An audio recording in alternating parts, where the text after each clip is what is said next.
Are you ready to learn what it takes to be a successful attorney? You're listening to Corner Office with me, Elise Powers. I'm sitting down with some of the most successful attorneys so you can learn how they made it to the top of the legal industry. You'll hear their advice for how you can forge your unique path to success. Tommy, welcome to the Corner Office. I'm really looking forward to this conversation. You and I have known each other for several years now. I've worked with Barnes Thornburg for, probably 5 years with the summer associate class, and you have a significant role in that program. So I'm glad that we can take this time together to really talk about your career, how you got to where you are today. So let's start from the beginning.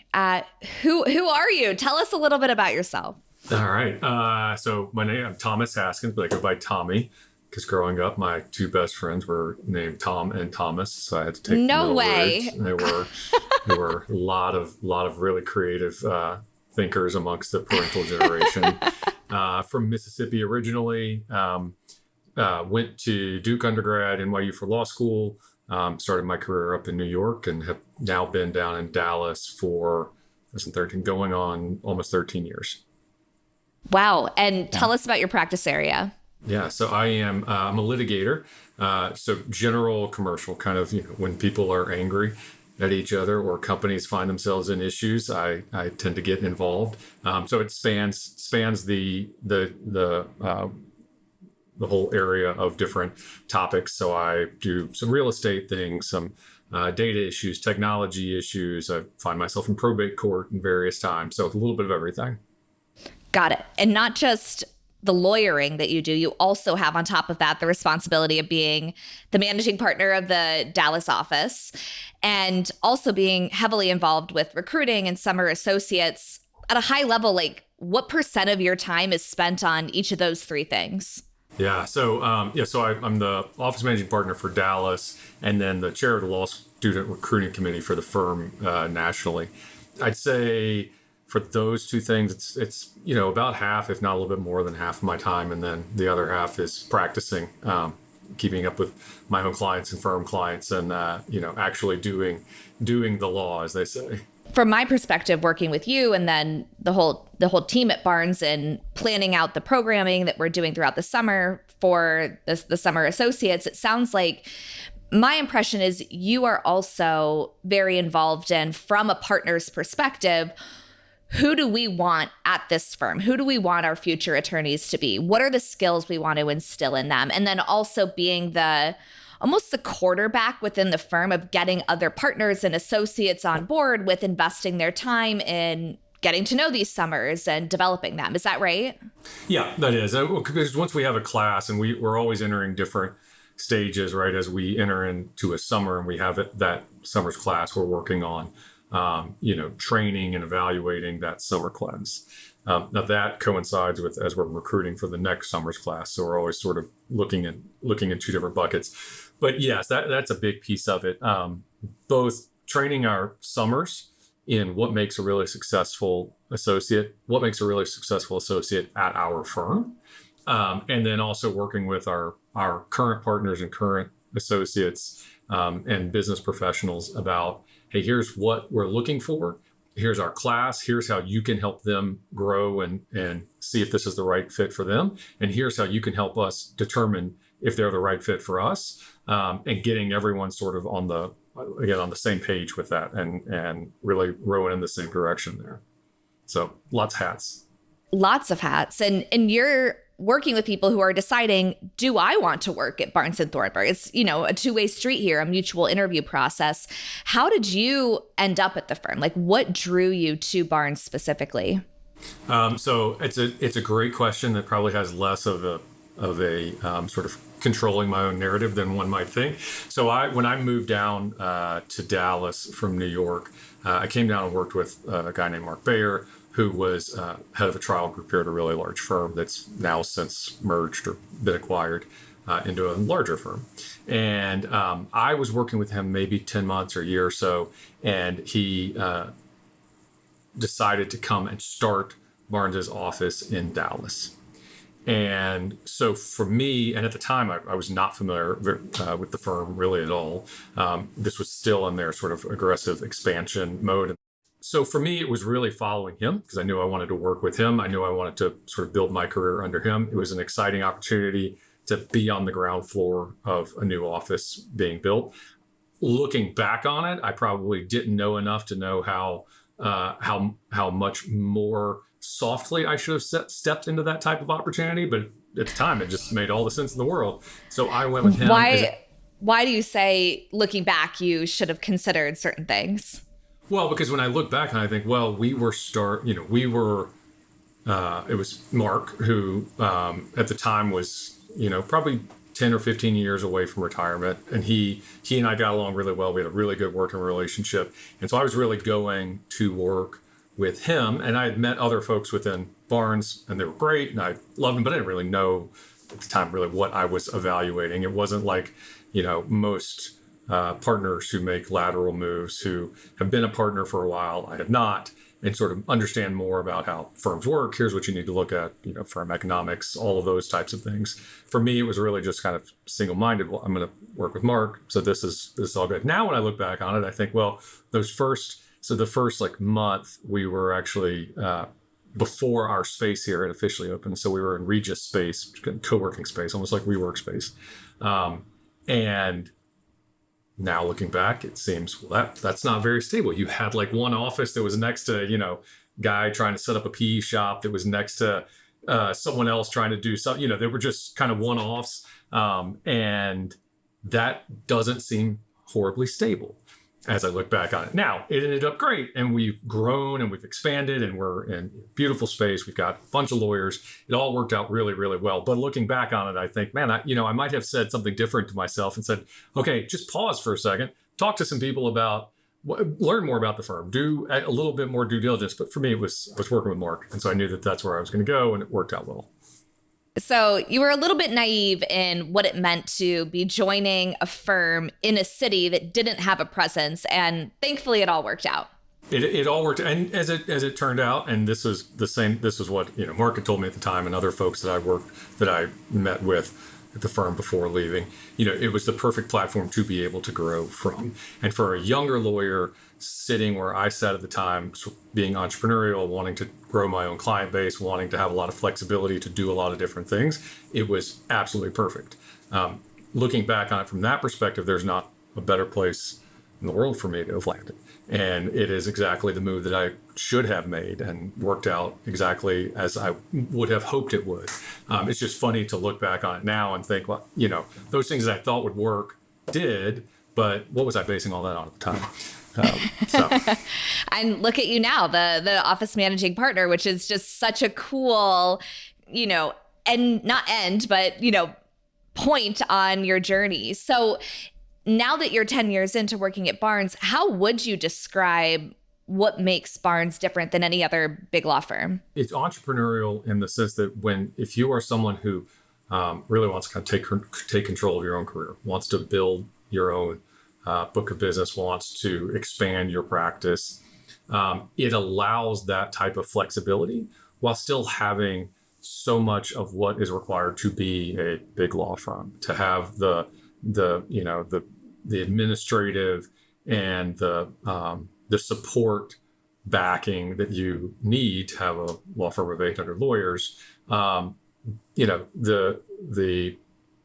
type of lawyer that I see succeed here, that I think has a different trajectory at some other firms, are those that early in their career say, look, I've got this aptitude to go develop business or to create this niche expertise or to, really build out this type of practice.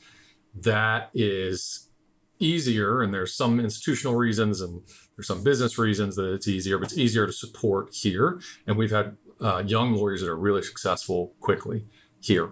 And they're able to do it while still being at a large firm that can also support them and has large cases and large projects and large deals that they can work on to really hone their skills and become technically good lawyers while they become more well-rounded practitioners. And so you mentioned this ability to think like an entrepreneur almost. You're taking charge of your career, you're putting yourself out there.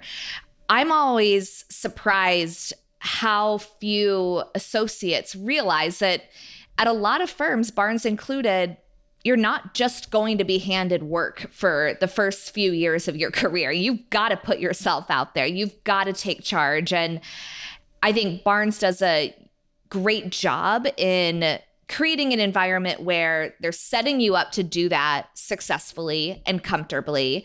And it's almost like, we're not going to hold you back. Like, we want people who are ready to hit the ground running, who have that initiative, who are proactive in their communication, their relationship building. And it's almost like the sky's the limit. Yeah, well, it's true. And, it's one of the things that I tell really young lawyers, and then I tell them again when they're second or third years, and again when they're mid-levels, and again when they're senior, and again when they're young partners, is that at every stage of your career, you are developing the skills to develop business or to be responsive to clients. Now, the actual audience may change as your career progresses, but when you're right out of school and you're a first-year associate, those clients are the mid-level associates and the partners that you're working with. Those are the folks that you're developing business from. Now, it doesn't mean that you're going there and asking, you're taking them on as a client in a traditional sense. But what it does mean is you are showing yourself hungry and willing and ready to want to work on matters. And that is a great way to get work and get staffed on cases. And as you get staffed on cases or deals or projects, the more that you're identifying, hey, I think we can do X, or we can do Y, or we can do Z, you're developing more business. Now, it's internal and it's with the teams you're working for, but you're sort of setting yourself apart as that attorney that others want to work with because you are clearly showing initiative and wanting to assist and wanting to learn more. And as you grow in your practice and you become a mid-level, that's now going to young partners, or maybe even at that point it starts going out to external clients. And it's that same, and that never really changes. I sit in pitch meetings with 50, 60-year-old attorneys who are pitching to potential clients, and the phraseology and the facial expressions and the excitedness and the presence that they're putting forward is very, very similar to the same things that we look for when we're talking to summer associates or to first or second year associates, and they're talking to a partner about a case or about a deal. It's very similar. You're sort of putting yourself out there to be someone who can be relied on, and you want them engaging you. And so it's constant throughout your career. It's a skill that you're building. And I think as young attorneys get really good at it internally, those are the ones that are often very, very good at externally as well. Totally transferable skills in terms of how do you show that you want to be here, that you can be relied upon. So when you think about, let's take a junior associate, like how practically can someone show that they're hungry for the work? So my number one thing is responsiveness. It is the best indicator that you are engaged and you're paying attention. And responsiveness does not mean I have the answer, I have it immediately, and here it is. Because as I explained to someone recently who said that their issue with being responsive was that they didn't want to respond until they had an answer, and they didn't want the answer to be wrong. And they thought, well, I got to make sure it's not wrong before I give it to you. And because I know you probably already know, it literally told me, because I know you probably already know the answer. And I told her, well, if I knew the answer, I definitely would not have asked you. But the issue with responsiveness, I want to know you're engaged and you've got it and you're on top of it. And when you talk to the best business developers in our firm and other firms that I've talked to, that is also their key. Their key is responsiveness with clients, letting them know that even if I don't yet know the answer, I'm listening and I'm on top of it. I've received what it is that you've sent out, and here's the plan to get back to you. I just recently had an example where I had a younger associate who got half of it right, but not the second half. They got the first half right because they reached out, they wanted to do some work with it. They reached out, they said, I'd really like to, do you have anything that you'd want to work with? And I did, happened to at the time. And so I gave it to them, and I didn't hear from them for like a week. And I was so engaged in other parts of what we were working with that the piece that had been sort of sliced off for them was not, I wasn't following up on because it was with them. I don't think I heard back from them for about a week, but by the time I did, I had already moved on, gotten the answer elsewhere, because my assumption was just they're not engaged. And they've gotten busy elsewhere, or maybe they didn't really have the time. Those things happen, that's fine. But the sort of lack of follow-up and feedback and responsiveness created this just assumption that, well, then you're not engaged on this project. Clients are the same way. If they reach out to you and they have an issue or they've got a question and they don't hear back from you, they're just going to assume either you're too busy or there's some reason that you're not able to assist me with this, so I'm going to have to go elsewhere to get the answer. Yeah, I mean, I think about, for any of us, would I rather work with the person who responds within 2 hours or the person who responds within 2 weeks? Like, it's a no-brainer. It's assuming that they're both skilled and talented and smart, which every associate at Barnes Thornburg is. Of course. Yeah, obviously. Obviously, right. So, what I appreciate so much about Barnes, and look, I work with a ton of the big firms, and I think what Barnes does better than almost anyone else is set really clear expectations for summers in particular, because that's, where I work with the firm most, on how can you be successful. Like at Barnes, there is no mystery on what are we looking for, what do we value, what do we appreciate, and they do that through really clear communication during the summer. So you can make an informed decision on if you want to return here as an associate. And so that you don't have to feel this, I think it's insecurity that so many summers and first years feel of, am I doing a good job? Am I doing what they're asking for? So responsiveness is one of the topics that we talk about every single year with your summer class. What does that mean? What does that look like? When I think about responsiveness, it's not just responding to emails. And something we talk a lot about with your summers is you respond even if you don't have the answer. It's the confirmation of receipt. I saw your email. This is when you can expect to hear from me. Thanks for thinking of me for this project. I'd love to learn more. I'll circle back with you this afternoon. I'm finishing something up right now. It's giving peace of mind that you're on top of it. I almost relate it to on an iPhone, like the double tap thumbs up, like I saw your message. It just is a sense of comfort that, okay, I'm on their radar. And I think the other part of responsiveness is what I call proactive status updates. Hey, you haven't checked in on me, but I want to give you an update of this is where we stand. This is kind of our status on what's coming up next. Everything's good to go. So you don't have to lay in bed at night thinking, is Elise working on this? Are we going to hit the deadline? Like all of those components are what I think makes someone responsive. Yeah, absolutely. And that last one is really important. And years ago, I was helping mentor a young associate, and that was an issue, was status updates, and very smart. I mean, once this particular attorney got his arms around a problem, he was great at analyzing it and coming up with creative solutions and all these sorts of things. But deadlines would go by without a status update, and it happened a couple of times with other lawyers he was working with, and I said, why are we not sending status updates? What's the holdup? He said it was sort of a fear because the status update wasn't going to be, here is the completed work.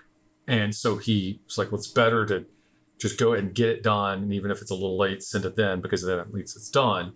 And so we had to have this sort of mind shift of, well, no, then that just now you've just got two issues. Like, let's address the first one. Let's get up in front of the first one and not make it a bigger issue, because there are all these dominoes that could be behind it. And maybe it's fine. Maybe it's fine. Maybe there's not that's not a real deadline. It's a soft deadline. Or maybe it is a real deadline, and it means that we've got to split off the work and get someone else involved to assist. There's all these other decision points that come off of that. But it's on you as the only person who knows what your actual response timing is going to be to communicate that so that we're all on the same page. Totally. I would say, like, at a minimum, if you are not going to hit a deadline, that needs to be communicated as soon as you realize there is an issue. That the longer you wait, the more of a problem it becomes. I would say the best case scenario is you're going to not just hit the deadline, you're going to turn it in before it's due, and you're going to communicate in advance of that deadline. I want you to know that everything's on track and I'll have it to you when you asked for it. So when I think about email responsiveness in particular, the even just confirmation, I saw your email, this is when I'll get back to you. What does that look like in your mind? Like, let's say during the workday, you get an email at 9 a.m. from a partner, you're a junior associate. How long would you say you have to respond to an email, assuming you're not in, an 8-hour deposition or something like that? Right. This is such a good question because unfortunately, it is going to be the typical lawyer answer of it depends. Now, everyone has their own sort of, strategies with email. Admittedly, I recently changed my own strategy with email to try to manage how you're determining, sort of triaging everything that's in there. But I think triage is the first key. Like, is this something that I need to respond to immediately? Is it something that I can respond to immediately? Is it something that I need additional information on? Is it if it's a younger associate and it's something that I've sent them, the most comfort I get is something quick, which says I've got it, and here's my timing. Now, on a typical work day, particularly because I'm generally emailing litigators, I get they very well could be in a deposition. Or it could be in a hearing, or it could be in transit, and there's all sorts of, I am and this may be somewhat controversial, I am a believer in the out of office for those types of things, because it at least gives me that indicator. And so I can make the decision if I actually need something quicker. I can decide, well, I need something quicker, and what they've said is not a deposition. Do I text them, or do I go to a different route, or do I need to find another person who can assist me with it? So I'm a big believer in that. But there's also a certain level of starting to get to know each other and know people's tendencies and know how they operate email wise, so that now, as I've learned, if a new associate started and I've learned them over 2 or 3 or 4 months, and I start to understand their cadence, I can work with, hey, this is someone who just immediately will respond and let me know they got it, or this is someone who, sort of checks out for 2 or 3 hours because they're working on a brief and that's their process, and I may not hear from them within that 2 or 3 hours. So if I really need them, I need to either call them or I need to walk down to their office or do something else, because that's their cadence. But I would definitely say it's not something you want to have go more than a day. Certainly not like a work day, because then that's where it creates this sort of, did they get it? Has this been lost in the ether? Is this something I can put out of my mind? Because that's the other piece, is for me, once I send it, it's not yet out of my mind until I've gotten confirmation that it's been put on someone else's plate. And I think that's important for delegators. Like, let's say a senior associate who thinks, oh, I emailed someone asking them to do it, I don't need to worry about it anymore. Not the case, never the case. You not only need that confirmation that they got it and they're working on it, but also you need to kind of keep it top of mind in some sort of way of, are we going to hit this deadline? So, something you said is about the out of office. I'm a big believer in the out of office automatic reply too. I'd say, if you're going to be out for 4 hours or more, it just doesn't hurt to put the out of office. I'm in a deposition this morning and will return all emails no later than tomorrow morning or by end of day. It just gives peace of mind. And I also think, something you said is understanding your colleagues' communication styles. Is someone hyper responsive? Are they someone who needs to go heads down for 2 hours? Have those conversations. Maybe it's someone saying, I get easily distracted. I need to turn off my email if I'm going to be drafting a motion. If you need me, call me. Like, that's the best way to reach me if you haven't heard from me via email. Like, that is a great conversation to have with a supervising attorney. Yeah, and it's something that works both ways. And I've had this conversation with other partners and and particularly lawyers who are sort of moving into more supervisory roles, that it's hard to just decide, okay, now that I'm in that supervising role, this is how I work, therefore, this is how we work. Because that's where you start to get friction and there can be difficulty. And there certainly will be times where that goes top down and it just doesn't really work any other way. And there are times that's the way that it should be.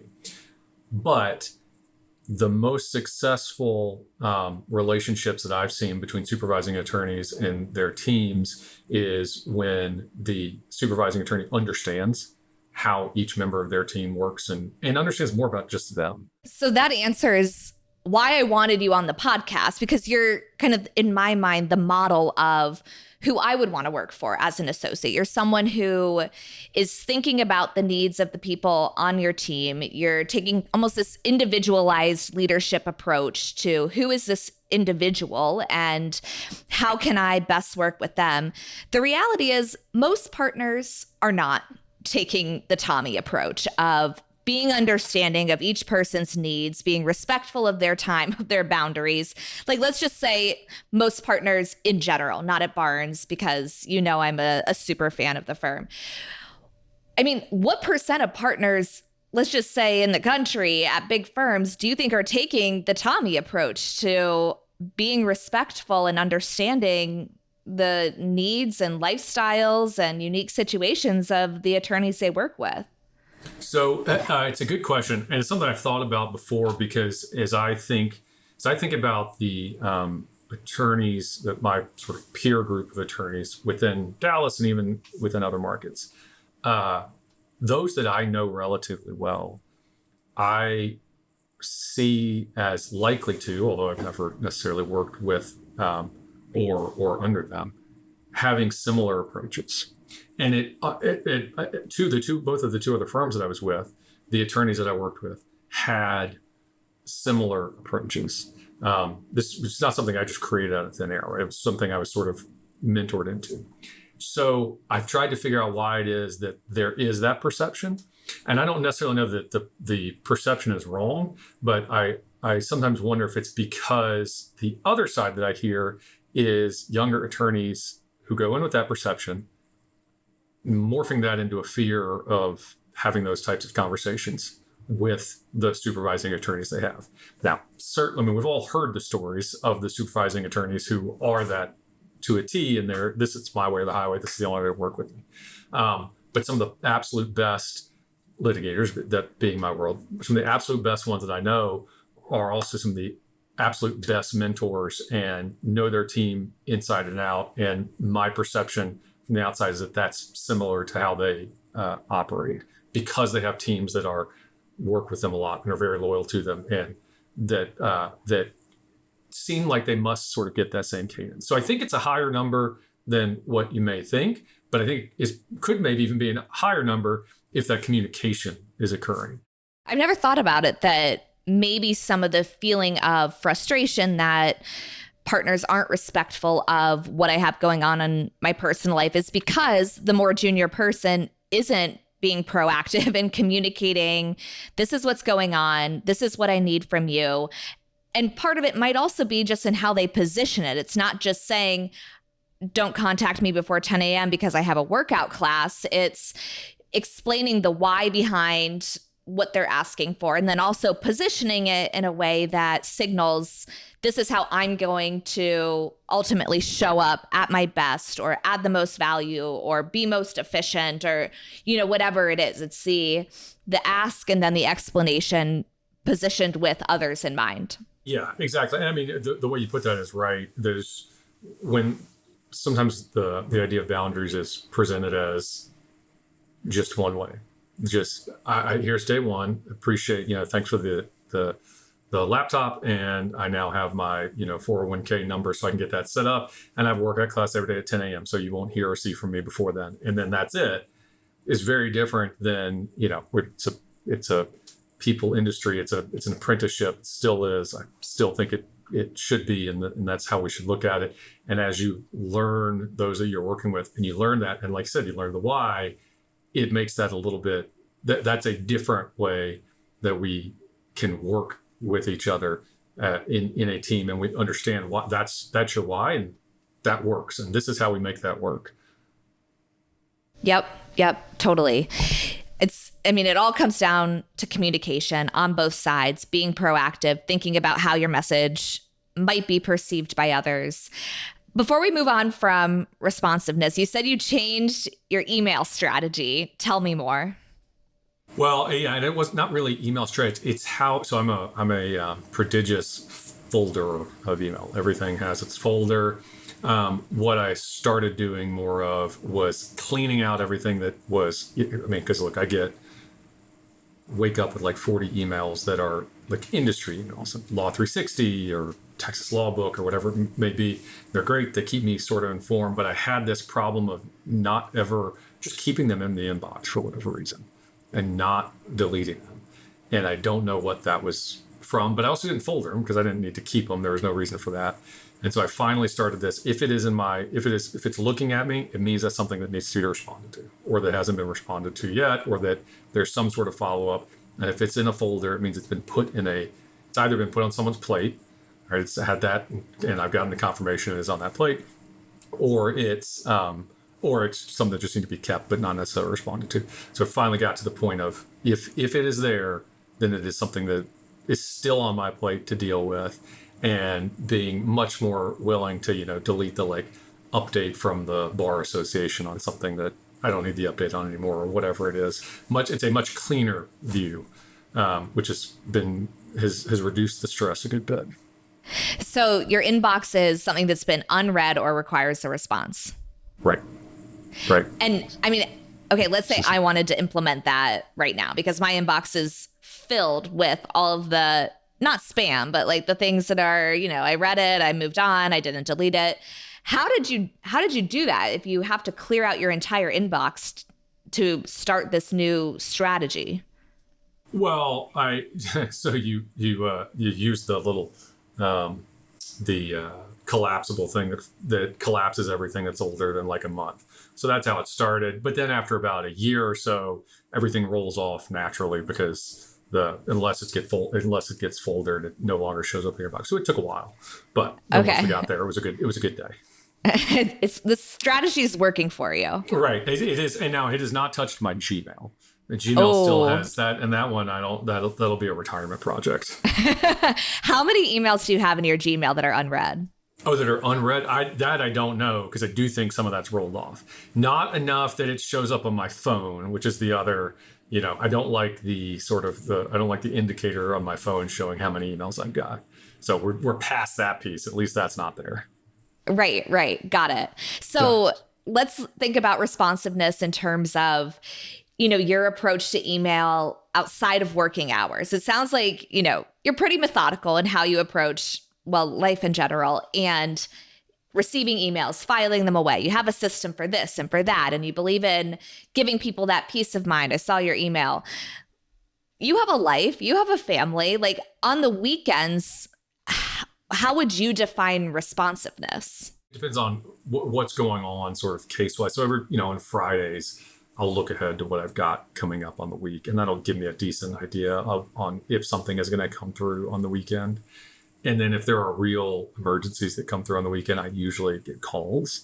It's, but you carve out half an hour or so on Saturday morning before everybody's up, or Sunday night before everybody, or after everyone's down, and you can kind of keep ahead. And that one, people have different theories on that one and different ways that make them most comfortable. I'm most comfortable if I don't feel like I'm going to show up Monday with 3 days or 2 days worth of unread information that now, my Monday at 8 is now not really, it's now Monday at 10. So I sort of try to stay ahead of that as much as possible, just for my own peace of mind. And that way, at least I understand what I'm walking into when I get there Monday. I think about it even right now. I have a 1-week-old, so I'm, quote, on maternity leave, but I'm checking my email every day because I would be so much more anxious coming back to work with 500 emails that I need to sort through. Like that would make me crazy. It feels better to be on top of things. So what would you say to someone who says, okay, if I have to check my email over the weekend, that's a real intrusion on my personal life. I never get a break. I never get to, I need to be able to disconnect on the weekends. What would you say to that? Well, first, congratulations. Thank you. So, look, I'd say that is, that I don't disagree with it. I mean, the idea of being able to disconnect is great. And I think people should be able to do that. I think that proactive disconnection is the way to go, meaning make sure that you're doing what you need to ahead of time to be able to disconnect. And then make sure that those who might rely on you during that period of disconnection know that you're going to be disconnecting, right? There are several lawyers within our office who will put their vacations or their times of real significant disconnection, they'll put it on my calendar. Some of whom I'm not even actively working with right now on matters, but they'll go ahead and do that because they know there's someone who I may reach out to if there's some sort of urgent matter or something that we need to get to. And so I've got that. And if I know that and it's on there, then great. That sort of allows disconnection. And it's one thing I've noticed in the folks who are most successful at that and most successful at sort of that balance is, again, it's that communication piece. It's just making sure that those who need to know that you're going to be disconnected, know that that's your cadence. I've worked with folks in the past who it was Saturday. Saturday was the disconnection. And you just knew that Saturday was the day that was reserved, and you likely were not going to get in touch with them, which meant that, for me, if I was going to need them, I'd talk to them on Friday or wait till Sunday. And again, that is workable if there is communication. It's the sort of just, I've decided that today, tomorrow, and the day after are disconnection times, and now I'm disconnected and I won't tell anybody. That's where friction comes in. Right. Well, then you're a bottleneck and everyone else is struggling to get through things. I think about it as intentionality with your time and attention. Like what drives me crazy is when people have emails coming through their phone, their push notifications coming through. They're annoyed that people are emailing them on the weekends, even though they could have turned off their notifications if they wanted to disconnect. They're scrolling through their emails while they're waiting in line to order at brunch. And then they're frustrated that they're not getting any time to disconnect. Like, I think a much better approach is I'm going to check email Saturday morning before my kids get up, and then Sunday night after everyone goes to sleep. I know I have this time where I'm on work mode. I'm catching up on things, and I'm not going to check my email when I'm at my kids' baseball game, even though we have this habit to just constantly be scrolling. It's, you're in control of where your attention is going. And the other part of it tied to responsiveness is if you're going to check your email on the weekend, you might as well get credit for it and respond and say, hey, Tommy, saw your email. I'll get to this Monday morning first thing. Like, I don't understand. Why are you checking your email, getting frustrated that this is being, quote, forced upon you when you decided to check your email and you're not even responding to let someone know, hey, just so you know, I am on top of it. Like, earn those points when you can. It's really easy. Right. Yeah. And, and some of this, again, kind of can go top down. I've got a colleague who her emails will say, so she does sort of what I do, where sometimes it's late nights or it's emails, but that's because that's what works for us. That's where that time period is. And hers will say, I know I'm emailing you this at 10 o'clock at night. That is not because I need you to respond to me at 10:30. Like, I'm doing this because this is what time works for me. I do need a response by X if there's a specific date, or there's no real response needed. I'm just letting you know, whatever the information is. So it's all about having that communication both ways. Right. Like, I even like the approach of, like, in the subject line, I'll put parentheses, not urgent, not something to review until next week, just to set that expectation. Because I'm working doesn't mean that you're working. Tommy, we have gone through a lot today. I want to just summarize what I think I heard from you, and you tell me if I've misinterpreted anything.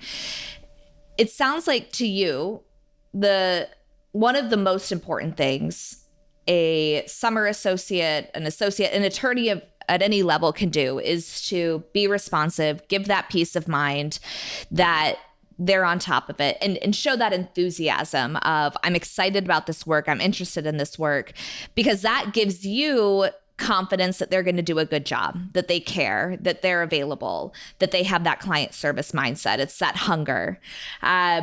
We heard your take on what does responsiveness look like during the workday, the out of office replies, being intentional with how you're approaching your email. Any final thoughts on what you would say, what advice maybe you would give to a summer associate? Embrace the knowledge and the fact that this particular profession is one where you will, for the entirety of your career, be learning both on your own and from the people that you're working with, and to continue to take advantage of that. It's something that I still talk to lawyers that I worked with and worked for a decade ago. I still value being in the office because I value being around other lawyers and popping into their office and learning from them. And start that early, knowing that and we like the other lawyers that have hired you, whether at our firm or another firm, have done that for a reason. They want to talk to you. They want to get to know you. They want to understand how you work. They want to learn from you. And they want you doing that from them. They want you to understand how they work. They want you to understand what they do. They want you to be learning from them. And that is what I think can make you successful in this particular career. It's much different than a lot of other careers, and it's intentionally so. And so you just got to embrace that this is going to be, it's going to be a job, and living in the big firm world is going to be a job where you are interacting with other lawyers daily and learning from them. And part of that is going to have to be your own give and your own sort of contribution for what folks can learn from and about you. Perfect. Tommy, you are awesome. Thank you for your insight, your perspective. I always love working with you, and thanks for being here. Yeah, thanks, Elise. Appreciate it. Thanks for listening to Corner Office with me, Elise Powers. Be sure to follow me on LinkedIn for weekly tips on how to accelerate your career. If you're loving this podcast, I would be so grateful if you'd click follow on your favorite listening platform. While you're there, give us a 5-star rating. If you're interested in having me speak at your organization, or if you have topics you'd like us to cover on the podcast, send me a note at info@eleviewconsulting.com. That's info@ELEVIEW consulting.com. All opinions expressed by Elise and podcast guests are solely their own opinions and do not reflect the opinions of Eleview Consulting or any law firm. This podcast is for informational purposes only and should not be relied upon as legal advice or the basis for legal decisions.